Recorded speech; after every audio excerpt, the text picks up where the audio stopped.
All right, guys. We are joined here once again with Jerry Ma, the author of the Monkey King comic, to talk about a really awesome giveaway that we're going to be doing in celebration of the Lunar New Year. Jerry, welcome back to the show. Yeah, Yes, man. guys. Thanks for having me. Yeah. So, before we get into the Cheers, giveaway, guys. yeah, Oh yeah. cheers. Cheers. Yeah.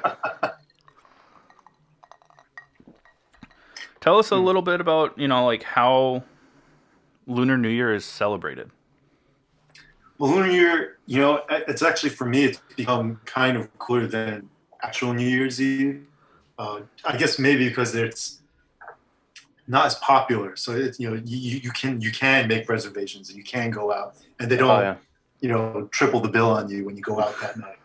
But what I love about Lunar New Year, so typically uh, what you're supposed to eat is dumplings because in Chinese culture, dumplings kind of look like old school money, like little bricks of gold.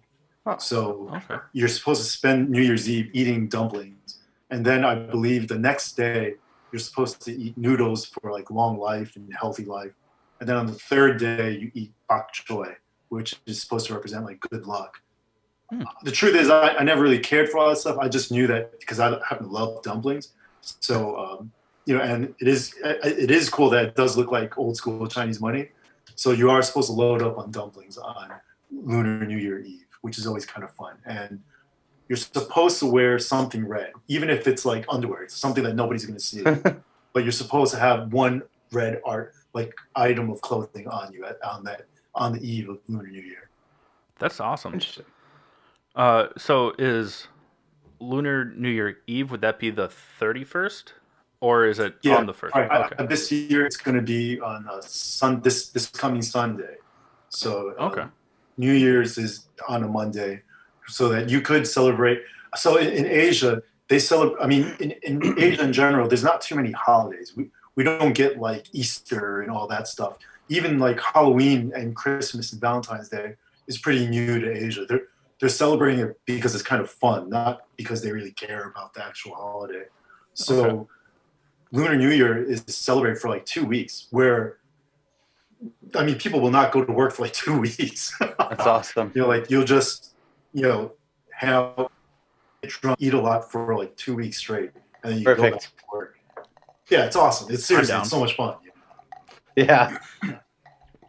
Yeah, that sounds fun. I don't celebrate most of those things that you listed out there. So Like, hey, jump on the Lunar New Year oh, yeah. bandwagon. Like that's all like religious like holidays, like Christmas and Easter, and then Valentine's Day is just kind of a bullshit Well, it's a holiday. Hallmark holiday. Yeah. Yeah. I don't mess with that one either. So but yeah, dude, that sounds awesome. Eat good food and get drunk for 2 weeks. Yeah, I mean, it's a holiday in the most pure sense of the definition of the word. Like it really is just spending some time with family, with friends. Uh, it typically does involve a lot of food, obviously. Like food is very much a big part of it. And of course, drinking comes with that. It goes hand in hand. Uh, Hmm. Asian culture, people, they love their booze, like they love drinking and they love eating. So it really, I was just watching that Netflix special, Midnight Asia. I had to catch the Tokyo, Korea, and Taipei episodes because that's like where I like to hang out. Yeah. It's just funny because they kind of do the same exact episode per place. Like it's the same things, like we're all into the same stuff, like food and drinking. Yeah. Hell yeah. Awesome. So the last time that you were on the show, Jerry, you were promoting the Kickstarter for the Monkey King, and now with this giveaway, I mean, it's kind of tied into the back end of that. How did the Kickstarter end for you? And the Kickstarter, I'm sure every other person that has done a Kickstarter, um, it's pretty stressful. There's a lot of anxiety that comes with it, but it's amazing reward. For me, it felt extra good because we were able to, and I mean we as in everyone that contributed to this project, we were able to raise some money for Chinatown, New York. We gave red envelopes, which is another thing that's done on Lunar New Year. Uh, Essentially, a red hongbao, which is called a red envelope. That's something that you give. I think the tradition is you receive it, no matter how old you are, you receive it until you get married. And the second you get married, that's when you start giving them out. Okay. And you have to give it to like everyone in your family, your friends. Technically, you're supposed to give it to like, if you go like the grocery store and there's like a kid that working at the grocery store, you're supposed to give it to the grocery store kid and everything. Yeah, like if they're in your network of people, you're supposed to give it to everyone. It doesn't have to be loaded with like tons of cash. Sometimes it's even just you put like candy in it or something. But it's just a way of showing your appreciation for the people around you, which is another reason why Lunar New Year is so much goddamn fun, because it really is celebrating the people around you. But so with the Kickstarter, it was great because we were able, during a rough time, and it's still kind of not the best here in New York, but last year at that time in particular, there was a tremendous amount of Asian hate. Asian businesses were not, and still aren't doing very well, but we were able to help bring a little hope. I mean, it's not like a ton of money we gave out, but we ended up giving like $200 cash to, I can't even remember now. I think it's like 15 businesses or something like that, maybe more. I don't even remember anymore. That's when you were on the news for that, right? Correct? Yes. So because I was giving away stuff isn't as easy as everyone always thinks. Especially when you don't know who's giving it to you. You always think there's something wrong with where they, what's the real motive here, So what was really fortunate for me was Roger Clark from NY1 News, which is the local news station here in New York. He came with us and recorded and kind of eased everyone that we were speaking to, like, oh, don't worry, like, this is actually legit. Yeah. He didn't here to take anything from me. He actually does just want to give you some money. Yeah. But it was fun because each business we gave money to, they were featured on the NY1 News. It went through our social media, and the best part of it was not even just giving them money, but all the people that wrote to me saying, "Oh, like I was looking for a place like that," and they started going to helped out that business. Yeah, that's awesome. And I'm not saying we saved any businesses, but I'd like to think we helped a little bit in our absolutely. Yeah, that's awesome. Yeah, that's fucking cool. Oh, but yeah, so getting back to the whole Kickstarter thing, Kickstarter was, I would like to think, fairly successful with it. Then you have to fulfill it, make sure everything gets out. With COVID, that was a lot harder than everyone realizes. I was very fortunate. Only 2 packages were sent back to me from overseas, and I'm still trying to get it to them. I've literally sent the package to them about 4 times now. I don't even care how much money I'm losing on it. I just want them to have it. Yeah. And they've been so cool with me because they know, like, I'm just losing a ton of money on it right at this point. But, like, I don't even care. Like, I literally just sent it out again this morning. And I was just telling them, and maybe you shouldn't even send it to us anymore. Yeah. Like, we understand how much you're doing, and it's really cool. Well, I'm like, no, like, you guys are getting this book no matter what. It is expensive. We have a listener from the Czech Republic. Yeah, and we were like, oh yeah, you won like some prizes, and we sent her the prizes, and we were like, God damn, oh yeah, a lot of money. I definitely did not charge enough for shipping. Even the first time around, little did I know I was gonna have to resend like the 2 most expensive ones like 8 times. Oh. But now we've got the book in our hands, and for me, like I said previously last time, I don't take this for granted. I don't think it's I don't think it's my right. Well, it's everyone's right to create and make their own products, but it's not. It's something you still have to earn. So I am very grateful that everyone gave me the opportunity to share this project with everyone, and it's cool because now we can do cool stuff like this. We can give away some books for Lunar New Year, and we can team up with awesome guys like you and have a drink while doing it. Yeah, absolutely. Drink again to that. So why don't we talk about a little more about what we're going to do for the giveaway then? Sure. So since it's a Lunar New Year thing, a good luck number for the Chinese at least is the number 8. So like it's always when you get like a new phone number, you want as many 8s in it as possible, Okay. Because I think 8 looks like, and I wouldn't know this because I can't read or write Chinese, but the number 8 kind of looks like the word good luck in Chinese. So okay. you always want as many 8s as possible in your address, your phone number, whatever it is, your profile name, you know, whatever. Sure. It would be like Chad and Jake 8888888. But you know, since it is for Lunar New Year, it's a great time to just give away a couple copies of this book. We want to give away 8. We're gonna have 8 winners. Chad, maybe you can explain a little bit more what we're gonna try and do here. Yeah, so we're gonna have 8 total winners, 3 grand prize winners because 3 is your lucky number, your favorite number. And with the 3 grand prize winners, well, let's start with just the regular winners. You know, they're gonna get a copy of the book from you. Perfect, and then gonna get some stickers. Just some stickers like some these. swag from Epic Props and Jerry. And the books will be autographed as well, correct? Sure, if that's what they would like. That's what they like. That's what they would like. And then from there, like, we'll also throw in for the 5 just like regular winners, some stickers from us, lanyards, bracelets, just, you know, a whole bunch of like goodie bag stuff. And then for the 3 grand prize winners, if I'm not mistaken, you're going to include the postcard set that started it all. So they'll get, not only will they get the autographed book and the stickers, they will also get a copy of the book with the cover from Jim Chung and the cover from Jeff Darrow. Then on top of that, they will also get a set of postcards with there's cards in here. These postcards kind of mean a lot to me personally because this is what inspired this whole book. The original artwork for these postcards were used for a solo art show at Pearl River, the gallery here in Chinatown, New York, back for Lunar New Year of 2020, which was like the end of January. And this is right before COVID had taken over and shut down New York. So it was like the one thing I got to do in 2020.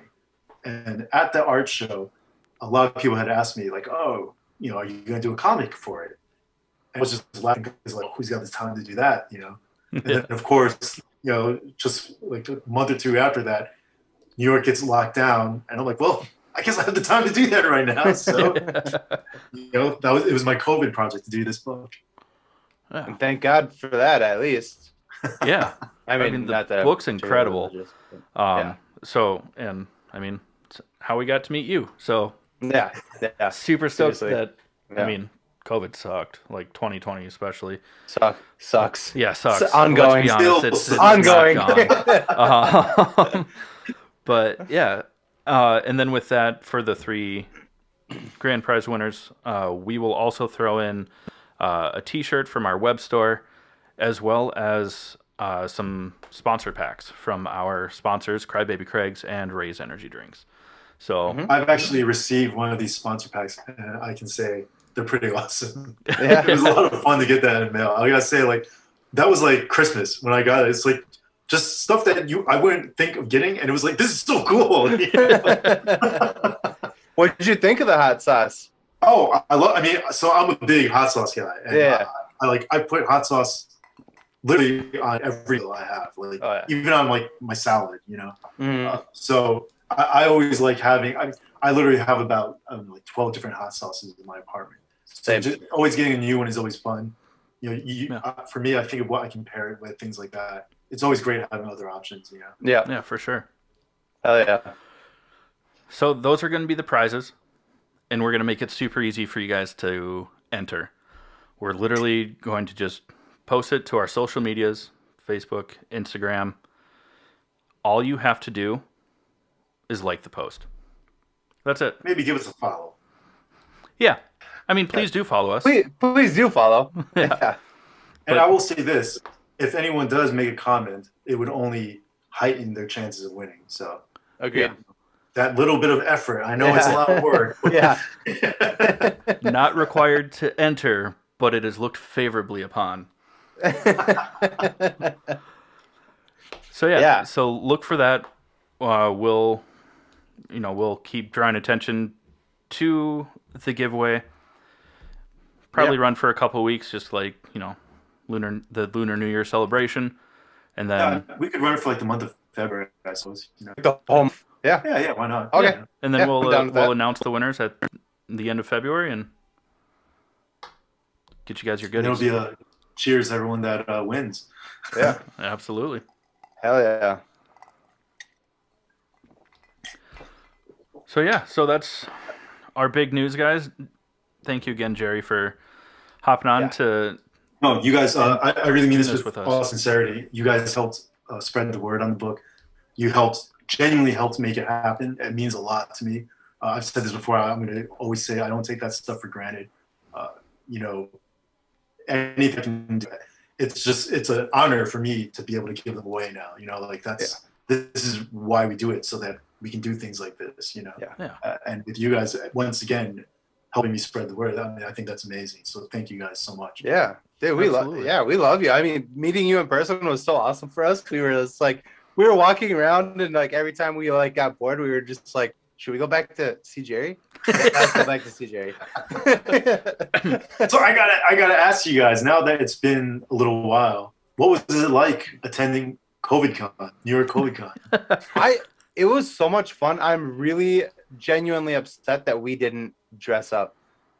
Like, seeing how many people were like dressed up and like cool, and people go all out, like everyone's costumes. I was like, holy shit, we should have fucking dressed up. We look so dumb for not dressing up.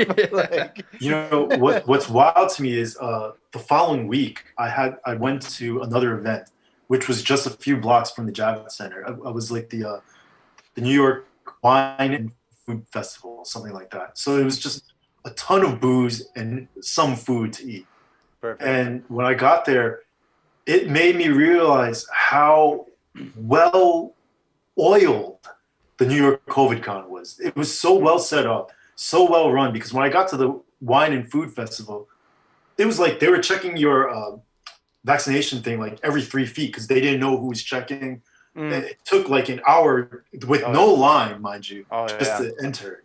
There was absolutely no line, and it took longer to get into that festival with no line than it took to get into COVID-Con with a line that was like literally 3 blocks long. Yeah. I mean, we got in pretty fast. Yeah, I think 15, 20 minutes, if that. If that. And that was because my badge didn't scan it first. Safe. Like, I don't know about you guys, but it felt safe as an exhibitor being at the COVID-Con. Yep. Yeah. Yeah, it was. Yeah, that was so much fun. We've been talking about going to another one. We're like, which one are we going to? We got to dress up for it, whatever it is. Oh yeah. I'm gonna go to Tokyo Comic Con this year, boys. If you want to join. Tokyo. Holy shit! How much is that plane ticket? And when? I believe it's typically end of October or early November. Or I might have it wrong. It might be end of November, but it's at the end of the year, something like that. That would be awesome. It's pretty We'll wild. talk about it. It's a lot of fun. Yeah. Oh my god. I've always wanted to go to Tokyo too. So. Yeah, and I'm just like addicted now. Like, as soon as we like got home, we're like, which one are we going to next? We gotta go to another one. We were like looking up like San Diego, like. San Diego is really. I mean, it should be on your bucket list. It's I think everyone that's into comics deserves to go to San Diego Comic Con at least once in their life, but and they make it hard. I mean, it is really hard. I've been going. I went to that show for I don't know, like 18 years straight, something like that. Oh man! And near the end, I had to give up because it just got so expensive to just be there. Like everything from your flight, the flights flying, at least flying out of New York, what used to be like a $250, $300 flight for that week only shot up to like $1,000. No way! You can fly to like Asia for that money, Yeah. And then the hotels went from whatever they were, like $120 a night to around $800 a night. Yeah. Everything. Taxis got more expensive. Buying a bottle of water got more expensive. Oh yeah. They just took advantage of everyone being there. Yeah. Yeah. I read that it's like the biggest thing for San Diego's like economy. Yeah. Yes. Is like that. They really count on it. I mean, I used to ship my stuff to the hotel I'd be staying at, and the first 3 years they charged. went there and picked it up, which is what you're supposed to do. But then near the end, and I'm assuming they still do this, they started charging for every box received, whether it was like this or like a box. You still had to pay like $100 to receive a package from them. You know, lame. And it was just so expensive. Like I was spending like $20,000 to be at that show. You know, like I'm just an independent creator. That was rough. You know. Yeah. No That's kidding. crazy. It really made it as hard as possible. Damn. Well, then But yeah. Tokyo Comic Con might happen first. Tokyo's, I mean, dude, but Tokyo, yeah, I mean, you guys, it's worth it. Just to get it's a different atmosphere. You know, the fans there, not that fans in America are not passionate, but the fans here in America, I feel like it's become a business almost going to these things, like where they know, oh, you got to go to this line and go to that line and hit up this person for that item, and then, you know, like it's become like you have to know what you're doing or else you can't enjoy it. Whereas Tokyo Comic Con it's not that big yet, so you can just show up and have a great time, and the fans are super passionate. I mean, like you want to say like everyone's dressed up at New York. I mean, everyone, and I mean everyone is dressed up in Tokyo. You know. Yeah. And Hell yeah. it's just they're so like they are super passionate about this, and it's just so much fun, and it just oozes with excitement. Like every step you take, every corner you look at, it's just so much fun. Hell and, yeah. Yeah, it's a different atmosphere than you're gonna get at like any of these shows in America. What's that flight time? That's right. You hate flying. I mean, it's been a couple of years since I've been allowed to go, so I think it's like 15 hours, something like that. Woo! You get used to it. Honestly, I actually don't mind the long flights now. Really? Yeah, you're looking on the plane. All you're doing is you're napping, you're drinking, you're eating, and you're watching movies. I guess, yeah. If there's alcohol involved, I'd probably be fine. I just hate flying, even for like a 2-hour flight. I'm just like. Oh, I just shut down before a flight. I mean, I'm like, on the international flights, especially to Asia in particular, you know, so beer and wine is for free, and what's even cooler is they give you bottles of sake. Oh no, shit! You get like these small bottles for free, like the small carafe, you know, and you just keep ordering them. Just you know, like you just keep getting pile them up, you know? And then you sit there, you're watching a movie, you're getting, you know, hammered, and you eat whatever food they give you. It's great. Honestly, I love it, you know. Yeah. And no one's texting you, no one's emailing you, you know, like no one's calling you. You're left alone for 15 hours, and all you do is eat, drink, and watch movies. Yeah, I could be I'm there. okay with that. I could be there for that. Yeah. That could make it better. That would make it better. Perfect. All right. Well, Jerry, we don't want to keep you too much later. We do really appreciate you coming back and doing this giveaway with us. We're so excited, and thank you guys, really. Yeah, and obviously, like, you know, when you have new projects coming up, keep us in mind. We'd love to talk to you about them, and you know, have you back on the show Hopefully again. we can give away more stuff later on. Yeah, absolutely. Alrighty, well, you have a great rest of your night. One last cheers, guys. I drank all mine.